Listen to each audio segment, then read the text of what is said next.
Dando continuidade à nossa tarde de palestras. A próxima palestra tem como tema a gênese do Haikai no Amazonas, Ponderações, ministrada pelo professor Dr. Cássio José Ferreira, da UFAM. E para atuar como mediadora da palestra, convidamos a mestranda do PPGL, Tatiane dos Santos.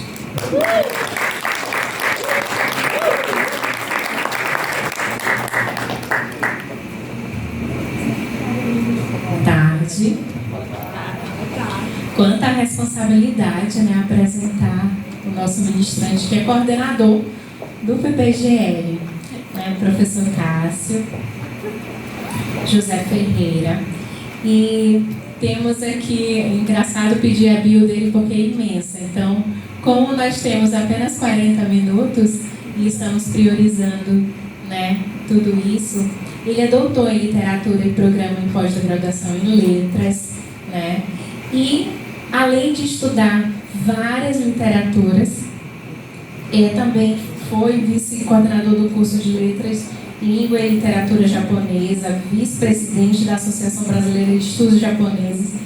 Tem vários escritores aqui que ele faz esse estudo e publicou as obras Inocente Céu de Cinza, Fábulas da Terra Falada, e organizou diversos textos. Então, com vocês, né, nosso doutor Cássio José Ferreira. Olha, tem torcida, professor.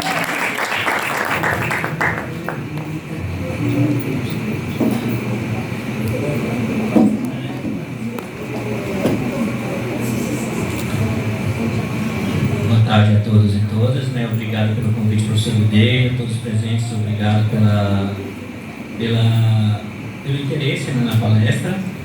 Aqui tem o escritor Farias, né, que eu sou fã, né? Prazer tê-lo aqui também.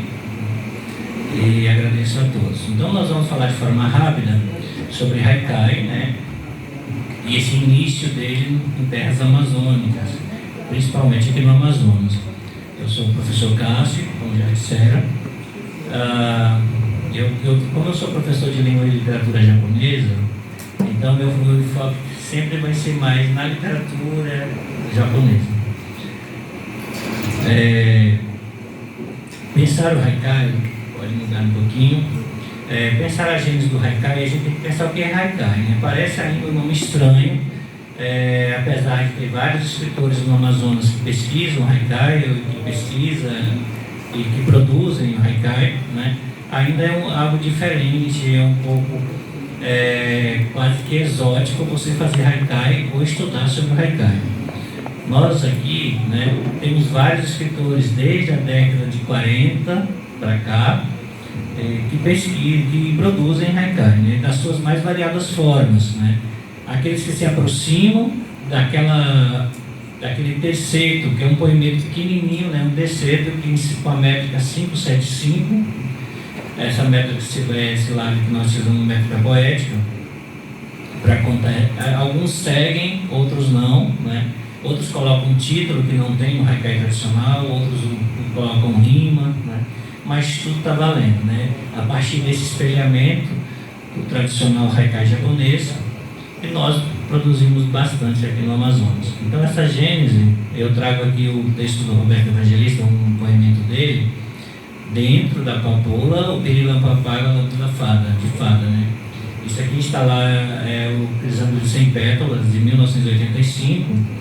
E por que eu sinalizo aqui?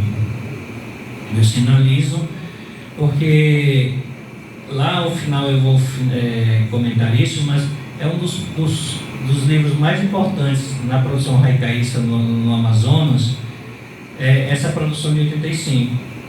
Mas ela não é definidora do início do Haikai no Amazonas, né? Nós temos, vamos comentar daqui a pouco as vertentes de produção, a vertente francesa, a vertente japonesa, e essa condensação que tem aqui, né? Das suas mais variadas formas. Outro poema do Roberto Evangelista, outro poemeto, quando o sol acende, os cristais que a chuva pendurou na telha, né? É uma imagem muito bonita, e a principal principal característica do Haikai, né, é essa, apresentar uma ressonância da imagem quando você lê o poemeto, né? E a imagem é o item mais importante, né, que perpassa pela condensação desses 3 versos. Então, para nós pensarmos o Haikai, vamos pensar da seguinte forma, né? Primeiro, ele tem 17 sílabas, 5, essa métrica 575, no Haikai tradicional japonês ela é rigorosa, né? No Brasil, se você pensar nas produções haicaístas de São Paulo, do Centro-Oeste, aqui do Norte, alguns seguem, outros não. Roberto Evangelista, por exemplo, ele tentava seguir essa métrica de uma forma bem perto, né? Bem próxima daquilo que o tradicional manda, né?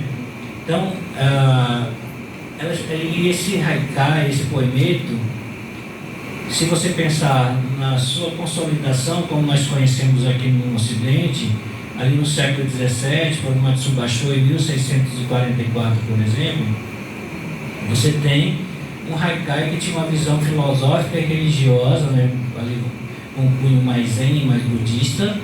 Então o Haikai ele se apresenta muito próximo da natureza, dessas sensações, questões filosóficas mais existencialistas, senso estético e afeto. Se você pensar no Haikai tradicional japonês, tem essas características. E no Amazonas, né, que é a nossa discussão aqui, antes de nós falarmos da Gênese. No Amazonas, o Haikai, ele assume as mais diversas formas. Vocês conhecem o haikaísta amazonense Kazuo,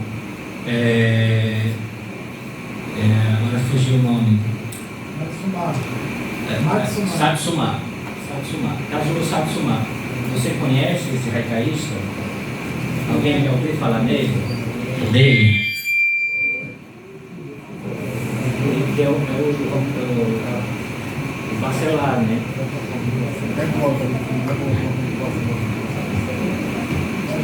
O microfone está com mais microfone.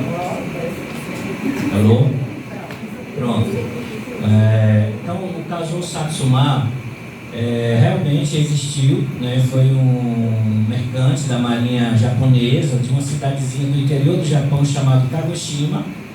E o Luiz Bacelar, ele pega, né, esse pseudônimo e escreve Borboletas de Fogo. Por que eu estou tocando nesse assunto?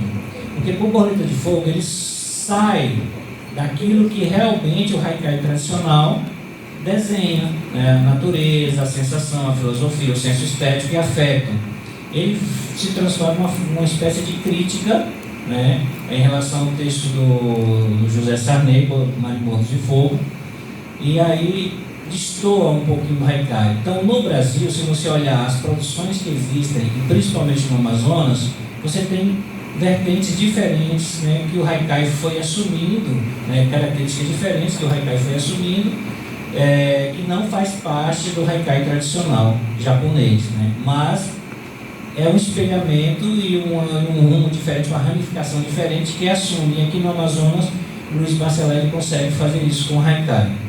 Então, no Amazonas, né, você tem o Simão Pessoa, por exemplo, que de uma forma mais ácida, que aí o Haikai já vira um sênio, que é mais cômico, né, e também tem uma certa satírica, um satírico dentro do Haikai que ele escreve. Então, você percebe essa mudança, né, em alguns escritores no Amazonas. Mas, para pensarmos o Haikai, nós temos que pensar duas vertentes. A partir, né, de 1908, nós temos a imigração japonesa no Brasil. Depois, nós temos a vertente também que veio por meio da tradução francesa ali no início do século XX para o Brasil. Essas duas influências, né, se tornaram muito fortes, né? O Mário de Andrade e outros escritores assumiam, liam e produziam o Haikai, por exemplo, a partir dessa tradução francesa que era lida por eles. Monteiro Lobato, por exemplo, ele escreve, ele traduz, né, mas baseado nessa tradução francesa, então seria uma retradução. E nós temos aqui aquela que veio original, né, escrita pelos imigrantes que chegaram ali no Porto de Santos. E aqui no Amazonas, se você pensar no Haikai que foi constituído pelos japoneses, nós temos os imigrantes chegando aqui em 1930, chegaram ali em Maués em 1929, mas a consolidação foi mesmo em 1930, ali na Vila Amazônia, que fica perto de Parintins. E aí nós tivemos várias levas antes e posterior à guerra, né, a Segunda Guerra Mundial, e aí você tem uma produção que acontece mais dentro de um cunho familiar, né, já 12 imigrantes, e aí depois, com a criação do Clube da Madrugada em 54, e um pouco mais adiante, você tem a produção de diversos escritores, né, de produção haicaísta de diversos escritores no Amazonas.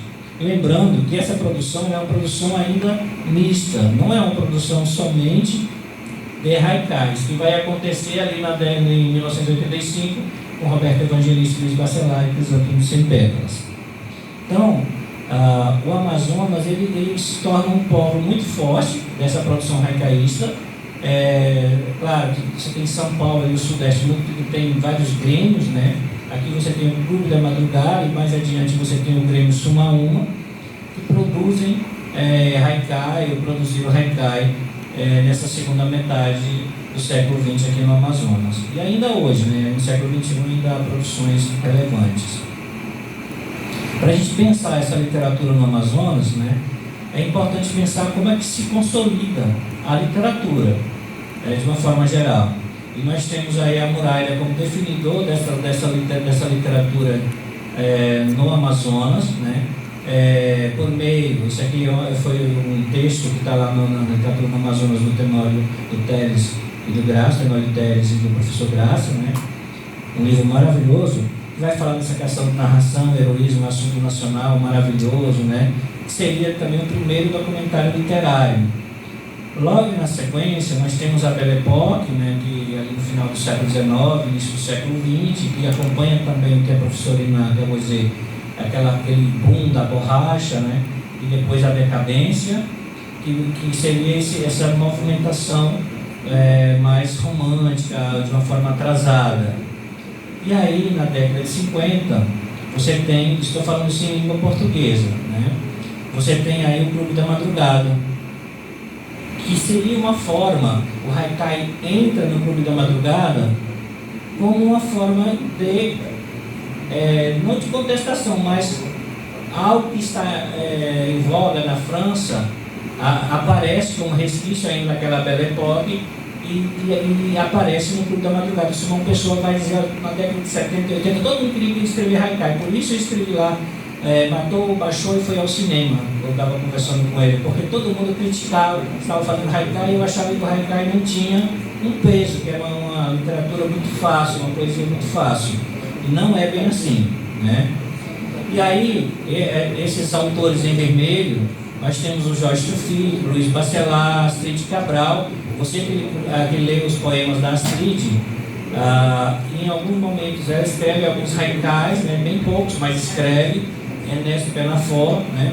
Você tem aí esses produtores de haikai. Claro, a mulher, né, ainda não aparece com força na produção haicaísta no Amazonas. Ainda desses, né, da parte mais contemporânea, nós temos o Aníbal Bessa, o Adísio Figueiras, né, o Simão Pessoa, Zé Maria Pinto e a Rosa Clemente.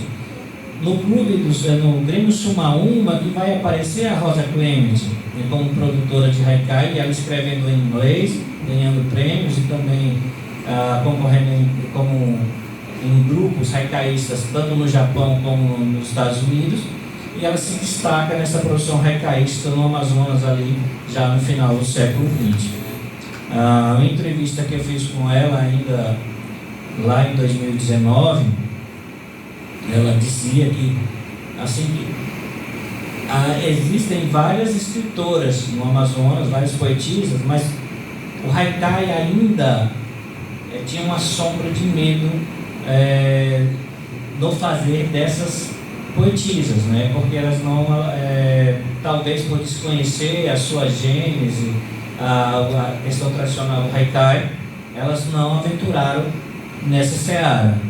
E aí você vê uma supremacia masculina nessa construção, mas isso não é a questão. A questão é que o Haikai, o Amazonas, é um polo muito forte de produção haicaísta, desde ali com a chegada dos imigrantes, né, que foram catalogados agora. Nós temos Ken Chiquito, que fez uma pesquisa que foi defendeu agora em 2023, ele prova dessas produções haicaístas em japonês, ele faz a tradução para o português. E tem tive outro orientando que pesquisou o Samuel Benchimol também nessa seara haicaísta ali na década de 40, que daqui a pouco eu vou falar. Essa aqui foi a elaboração que o Alan fez, né, esse pesquisador que defendeu o mestrado sobre o Samuel Benchimol, e ele vai traçar, né, essa gênese cronológica da produção haicaísta no Amazonas, no Brasil e no Amazonas. Mas chega ali em 1919, o marco inicial do haikai no Brasil, trovas populares brasileiras e Afrânio Peixoto. Antes disso, você já tem a tradução de Monteiro Lobato, ali no meio, acho que, se eu não me engano, no Jornal Minerário, que eles fazem umas traduções e escreve também haikais, mas só que ele utiliza o pseudônimo, porque ele tinha também, o haikai tinha um certo, como se diz, um estigma. Você que está escrevendo haikai, você não é um grande poeta, tinha mais ou menos esse estigma. E aí nós temos o haikai de Guilherme de Almeida, né, que utiliza muito a questão da rima, o Edgar Vieira, e lá em 1942 ele destaca, né, o verso dos Verdes Anos de Samuel Benchimol. Para ele chegar a essa conclusão, porque nós conseguimos um texto datilografado, né, na biblioteca do Samuel Benchimol, e para chegar a essa conclusão a gente foi até as bibliotecas das escolas em que o Samuel estudou para pesquisar quais livros de haikais e poesias haicaístas estavam presentes no momento que ele estudou, que ele acessou. Só que assim, nós conseguimos algumas identificações, mas algumas se perderam porque pegaram a biblioteca, jogaram fora e modificaram, né? Mas algumas ponderações, né, em relação ao texto que ele escreve de 42 a 45, verso dos Verdes Anos, não é um poema só de haikai, mas dentro desse poema você tem haikais que aparecem em conjunto com os demais versos, né? Então a gente considera como haicaísta. Sousandra, depois no início do século XX, um pouquinho antes, se você olhar a obra dele, Deserrante, por exemplo, ele já trabalha com diversos haikais dentro da poesia em Deserrante. Só que não é sinalizado dessa forma, mas quando você lê a obra, você vai identificando. De forma análoga, você tem o Samuel Benchimol. Ele não recebe uma influência direta do eixo ali Rio-São Paulo, devido aos imigrantes, mas ele se consolida mais por essa via francesa, por meio de leituras de traduções que existiam nas bibliotecas aqui, os contatos, né, que tinham de obras traduzidas. Então, nós acreditamos que ele faz parte dessa gênese haicaísta no Amazonas, mas por essa via mais afrancesada.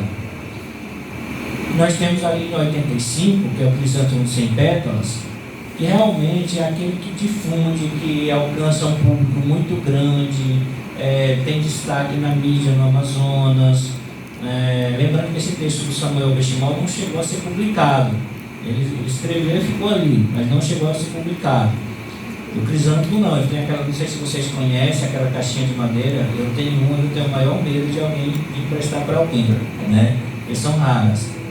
Mas mais ou menos assim se constitui essa gênese. E aí, isso aqui eu peguei uma fala do Alan lá na dissertação dele, ele fala o seguinte: os poemas e haikais contidos em versos dos Verdes Anos foram escritos entre os anos de 42 e 45. O material digitalizado em setembro de 2017 apresenta uma única versão datiloscrita em papel branco. As 7 páginas que constituem objeto de pesquisa não possuem número ou código de registro, contando apenas com a numeração de páginas e o título. Verso dos Verdes Anos, que segundo a Biblioteca São Leontimol foi herdado apenas pela versão datilografada. Conversando, acho que foi com a filha do Samuel, o filho, ele disse que essa versão escrita existia, mas nas organizações não sabe onde isso foi parar, né? Então, por isso que a gente pressupõe, a partir daquele registro que nós temos, né, e a partir das leituras, dos registros de leituras em bibliotecas, né, que o Samuel teve acesso ao Haikai pela via tradutória francesa, e ele fez de alguma forma essa produção, nesse momento, esses ensaios produtivos em que o Haikai aparece. E é importante a gente destacar também a vertente contemporânea desse Haikai entremeado aqui no Amazonas. Como esse Haikai sobrevive hoje em 2023, né? Como é a produção desse Haikai? É importante a gente pensar que a consolidação do Clube da Madrugada e dos haikais que foram produzidos dentro do grupo foram muito importantes para a manutenção e para chegar até nossos dias, né? O Grêmio Sumaúma teve a sua importância em determinado momento, mas agora ele está inativo, né, devido aos seus membros que estão esvaindo. Eu acho que a Rosa Clemente ela não está conseguindo mais produzir, né? Nós criamos um grupo de Haikai Flautim da Amazônia, aqui na UFAM, e a gente está produzindo Haikai de uma forma, junto com os alunos e o grupo de pesquisa, né? Nós temos uma sala aqui na universidade e fazemos essa produção. De que forma? A cada semana, a cada mês, né, a gente se reúne, é passado um Kigô, né? O Kigô são aquelas palavras-chave que determinam uma estação, e são 3 Kigôs, né? E nós produzimos 5 haikais, e depois cada um recorta esses haikais, coloca numa vasilha, e aí o grupo, a gente pega 5 dali daquele monte, não sabemos de quem é, não tem identificação, anotamos numa folha, e desses 5 a gente escolhe um melhor. E vai passando a folha e todo mundo escolhe. Ao final a gente descobre quem é que escreveu e qual foi o haikai selecionado. E no final do 7º ano agora nós vamos fazer a primeira coletânea do grupo, né, de publicações haicaístas. Está aberto, inclusive, né, todo mundo que quiser participar pode. Na Associação em Língua Japonesa, nós temos um grupo de Haikai da Associação Nipo-Brasileira da Amazônia Ocidental, ANIPAC, funcionando desde 85 até hoje. Todo ano eles produzem, né, uma coletânea em japonês. Então você tem uma produção muito vasta.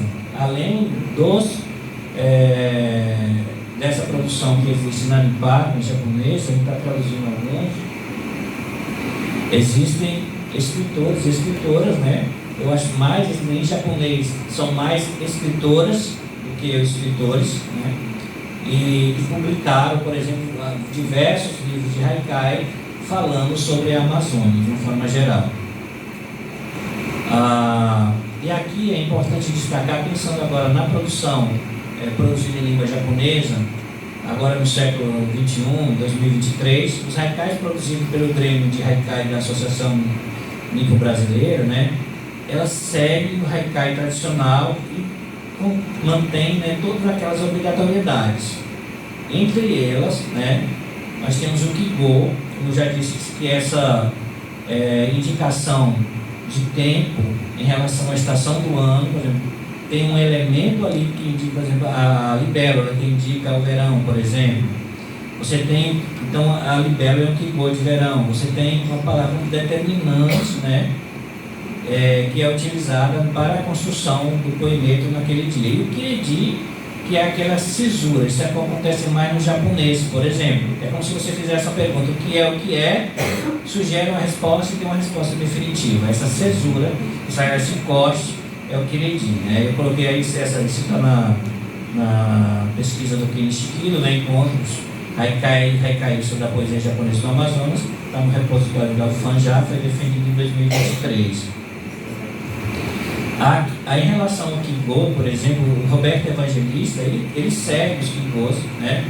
Tem um livro de Kigô da Amazônia, de Kigologia da Amazônia, e o Roberto Evangelista segue, mas nem todos seguem essa questão tradicional do Haikai. Para pensar, né, então, se a gente pensar nessa gênese que consolida o Haikai no Amazonas, você teria, em português, Samuel Bestimol, né, o Luiz Bacelar, Aníbal Bessa, Roberto Evangelista, Lísio Melo, Penafor, João Félix, Tufik, o João Félix está repetido aí 2 vezes, Rosa Clemente, Zé Maria Pinto, como nomes que se destacam na produção em português. 12 imigrantes e descendentes japoneses radicados no Amazonas, nós temos Yamaguchi Toshi, né, e Toguchi Hisako e Hattori Tané. Você tem essas 3 que são mulheres que escrevem haikai, inclusive ganharam prêmios internacionais com esses haikais, né, sobre a Amazônia. E aqui no momento não dá, mas por exemplo, se você pega a Yamaguchi Toshiko, ela fala sobre a maromba. E se você pegar também o Zé Maria Pinto, ele vai ter um poemento dele que vai falar sobre a maromba. Os dois nunca se encontraram. Os dois nunca, eu acho que nem o Zé Maria leu, a Toshiko, nem a Toshiko leu, o Zé Maria Pinto. Mas há uma proximidade muito grande dos 2 poemetos, devido à imagem que resplandece, né, de um olhar singular, de uma imagem do Amazonas, né, no caso, a maromba. Bacelar e Satori, por exemplo, que seria essa iluminação, ele se aproxima muito nessa obra do pensamento de Matsubasho, né, dessa elevação, dessa iluminação, numa pegada mais do sagrado, do ser iluminado. Nós temos 2 poemetos, Na Laranja e na Couve Picada, as cores brasileiras da feijoada. Cobra grande, o rio, desliza ao crepúsculo, 1000 escamas de ouro. Então você tem a questão mitológica, a questão da imagem da Amazônia de alguma forma sincronizada com essa tradição japonesa. E não sei se vocês sabem, né, o Luiz Bacelar, eu estou contando aqui também, o Luiz Bacelar, ele estudou na ANIPAC, na Associação Nipo-Brasileira. Tem a professora Lina Midori, que é aqui da nossa universidade, deu aula para ele de japonês. E foi lá nessa aula que ele criou, né, esse nome, Kazuo Satsuma. E quando ele aprendeu a escrever o kanji, que são os ideogramas, Kazuo Satsuma, ele nunca mais voltou para a aula. Esse foi o último momento. Só que na época a Midori disse que não sabia que ele era um grande poeta do Amazonas e tudo mais. Aqui, para você ter, olha só, o grilo, ouvir e sabê-lo ali, me põe em paz, né? Isso está lá no Borboleta de Fogo. Aqui também é o Luiz Bacelar, é o pseudônimo dele, Kazuo Satsuma. E nessa obra, né, é uma obra haikaísta, mas eu considero como um sênio, que é a parte mais cômica. O haikai, ele tem uma parte que é aquela que segue a tradição e aquela vertente mais cômica, que é o sênio, mas não é o haikai cômico, né? E ele, se você, por exemplo,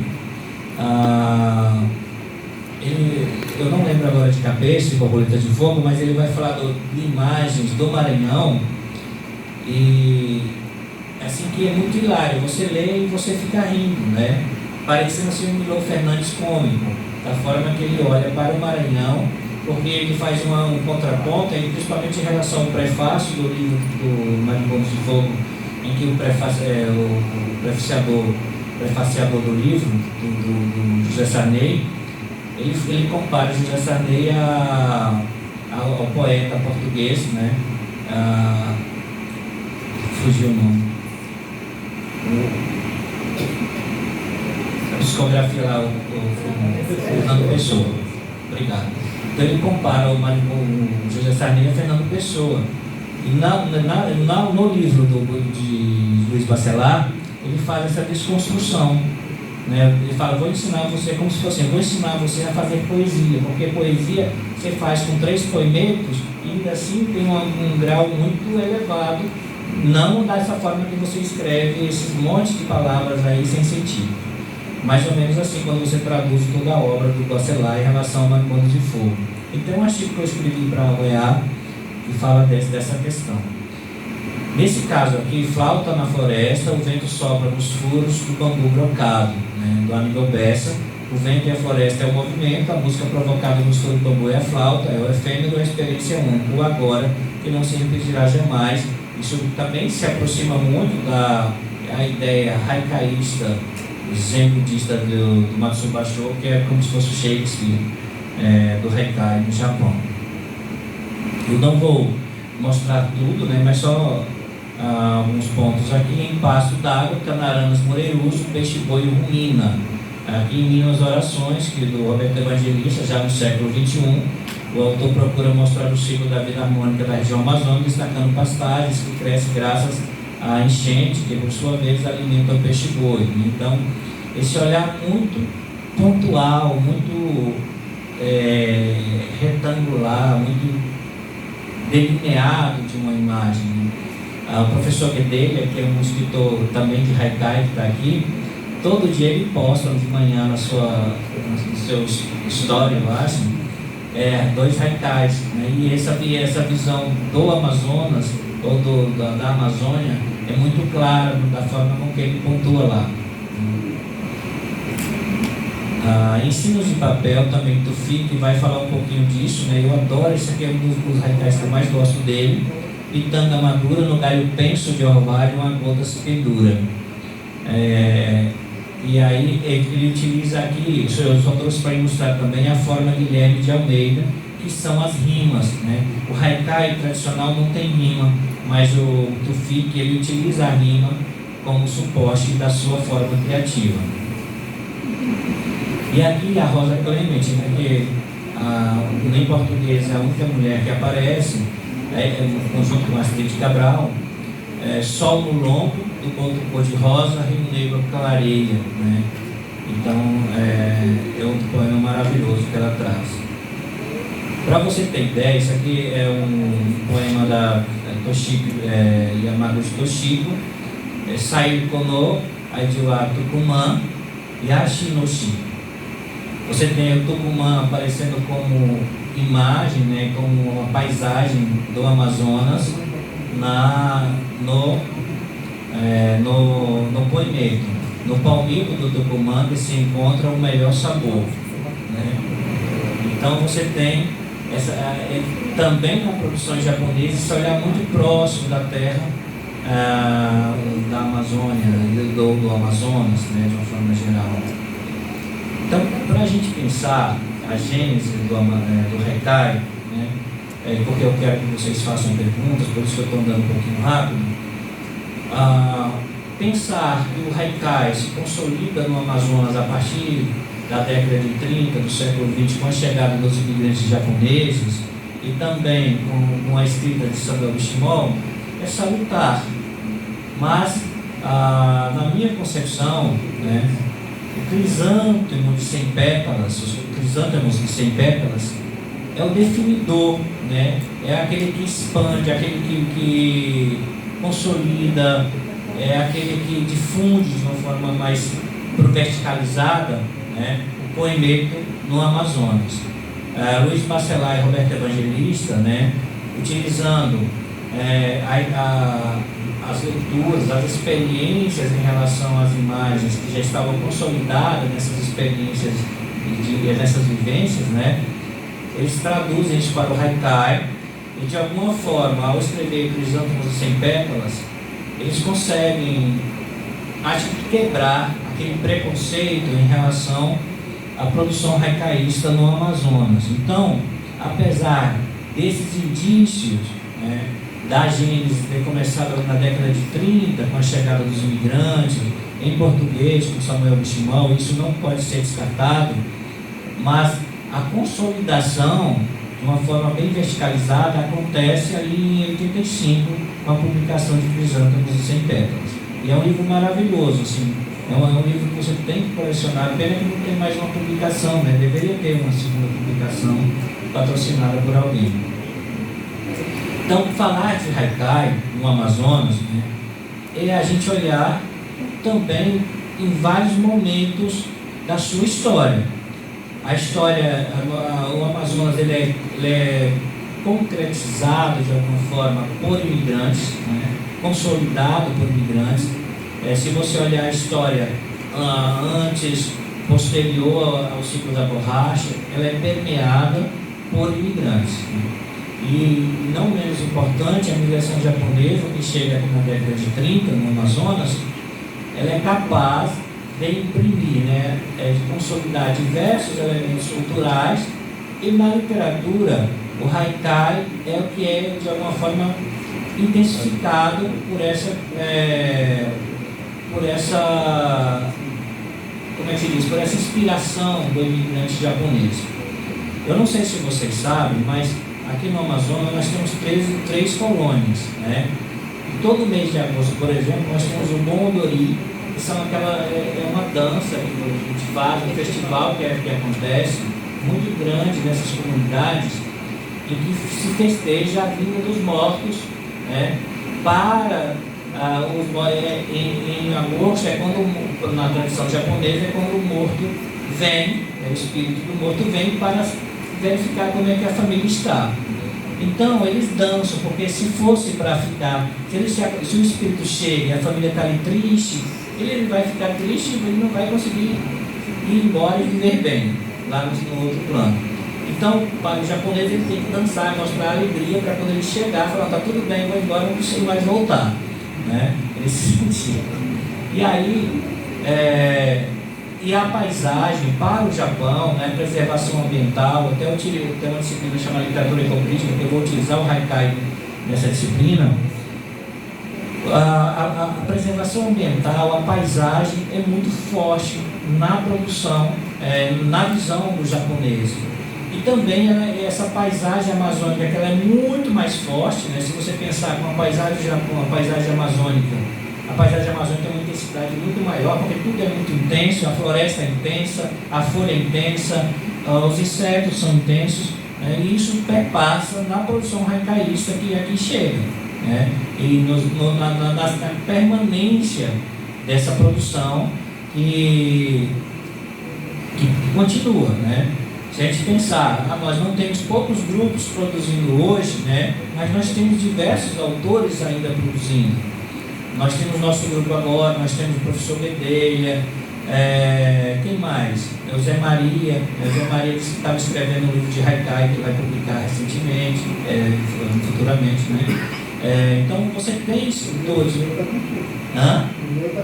Eu estou escrevendo prefácio dele.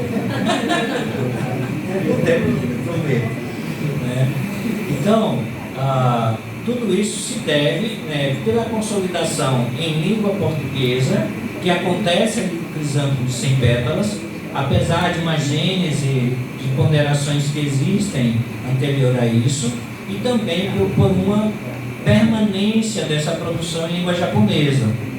O que está faltando, que a gente está tentando fazer, é uma confluência dessa produção em língua portuguesa e em língua japonesa. E essa confluência nós estamos tentando fazer agora por meio da tradução. Então, existe uma produção que permanece, de outrora e agora, e o haikai no Amazonas, o Amazonas é um polo muito forte e condensador dessa imagem que o haikai ressoa. Então, muito obrigado.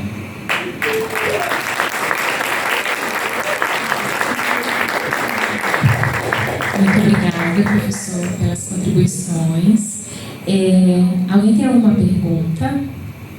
Cíntia. Professor, quais livros o senhor indica para iniciar um trabalho em sala de aula com haikai? Não tem livro. A gente não pode indicar o próprio livro, mas eu acho, Cíntia, que um dos livros, eu acho que você deve iniciar o Crisântemos de 100 pétalas. Crisântemos de 100 pétalas é um livro, mas antes disso, seria importante aquela introdução do que é o haikai. Você acredita que eu estou escrevendo um artigo que eu olhei os livros de literatura do ensino fundamental e do ensino médio no Amazonas, que estão nas escolas públicas, e lá eu encontrei a definição do que é haikai e de alguns poetas haikai que já estão nesses livros didáticos nas escolas públicas. Então o haikai também já está nos livros didáticos. Eu estou escrevendo um artigo sobre isso. Como é que o aluno da rede pública, que não conhece, como é que ele vê esse gênero, né, literário ali naquele livro.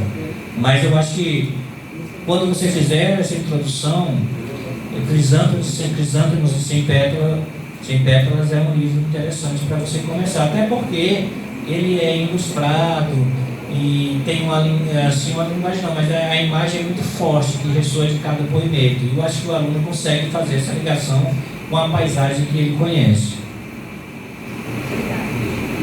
Muito obrigada. Temos mais pergunta ali e depois o amiguinho Monique. E durante esses anos em que o senhor orienta os alunos de mestrado e doutorado, o senhor observa o interesse crescente em relação a essa literatura haikaísta?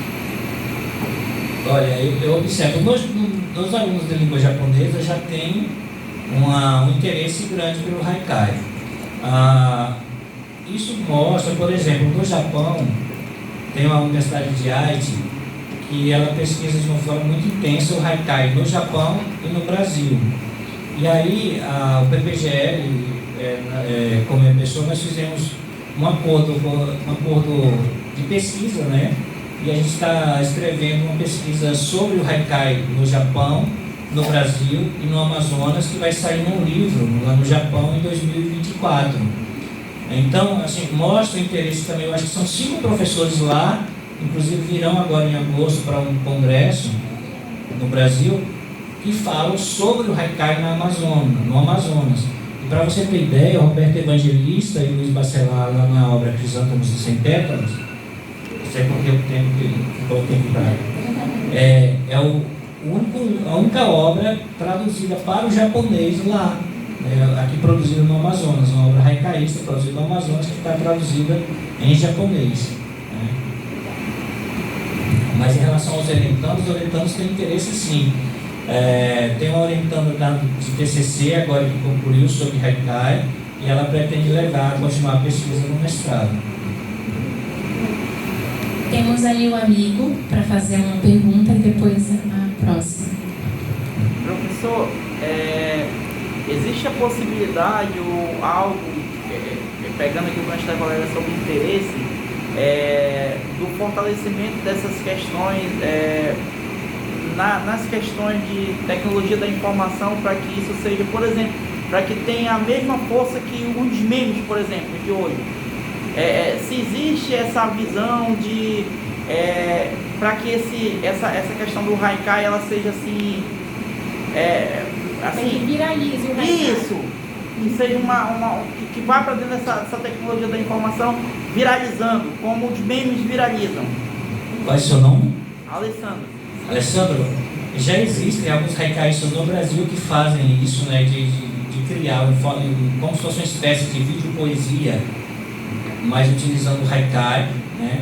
E aí da mesma forma, os alunos das redes públicas do Paraná, por exemplo, eles utilizam o celular para produzir haikai e ao mesmo tempo já postarem isso na rede social, né? E existem várias produções de haikais que não são mais impressas, são produzidas diretamente na rede social, por exemplo. Então, e existem vários grupos haikai no Brasil, haikai em solo brasileiro, tem várias páginas lá que você encontra, tanto na rede social como páginas de internet, que fazem um trabalho já parecido. Ainda não é o ideal, mas assim, você já identifica uma força muito maior do que assim, no início dos anos 2000. Obrigado, professor. No advento da internet. Professor, primeiro quero parabenizá-lo que eu adorei. E a outra coisa são 2 perguntas. Uma, o senhor, quando estava numerando os escritores de haikai, o senhor disse que, claro, são poucas mulheres, usou essa frase. O senhor disse que tinham 2. Uma ganhou o prêmio. Depois, no japonês, eram 3 mulheres, pelo que você colocou. Eu entendi bem? Eram 3 mulheres? Eram 3. Você enumerou as 3 mulheres. Sim. Bem, a primeira pergunta, Era Rosa, mãe? Rosa Clemente. Rosa Clemente. Rosa Clemente E Astrid Cabral. foi premiada, mas ela disse foi premiada. Ela sendo da região, por que o senhor não colocou ela aí? Eu fiquei doida para saber qual era o dela, já que ela tinha sido premiada. Eu acho que quando chega para nós, que vocês estão uma produção tão importante, dizendo que o Amazonas em si é potente, cadê a potência dela, né? Ela aí. A segunda questão é qual a relação que o senhor faz? Por que do lado de lá só tinha mulher japonesa e não tinha homens? E por que do lado de cá só tem homens? É a pergunta. Muito boa pergunta, né? E eu tenho uma resposta para isso. Em relação a Rosa Clemente, eu até coloquei aqui, mas por questão do tempo eu não coloquei. Porque eu acho que merece só uma palestra só para ela, sabe? Em relação aos poemetos. E ela ganhou assim, se você pensar assim, Associação Mundial de Haikai, ela ganhou o prêmio como se fosse nessa Associação Mundial de Haikai, escrevendo sobre a região amazônica. Né? E em relação a por que as mulheres aparecem do lado da escrita em japonês e do lado brasileiro, homens.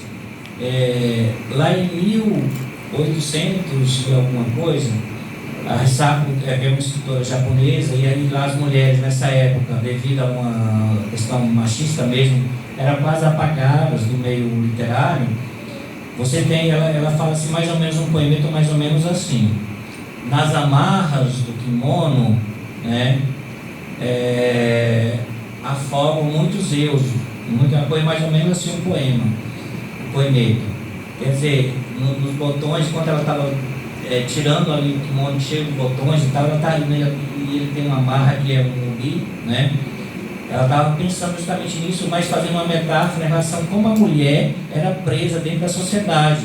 E teve um momento que ela escrevia haikai, em que o pai falou assim: você não pode escrever haikai, mulher tem que cuidar do marido, né? Mas as mulheres, ainda assim, no Japão, elas enfrentavam tudo, faziam organizações das mulheres e escreviam poesias como forma de libertação. E o haikai, até hoje no Japão, ele é produzido mais por mulheres devido a essa tradição.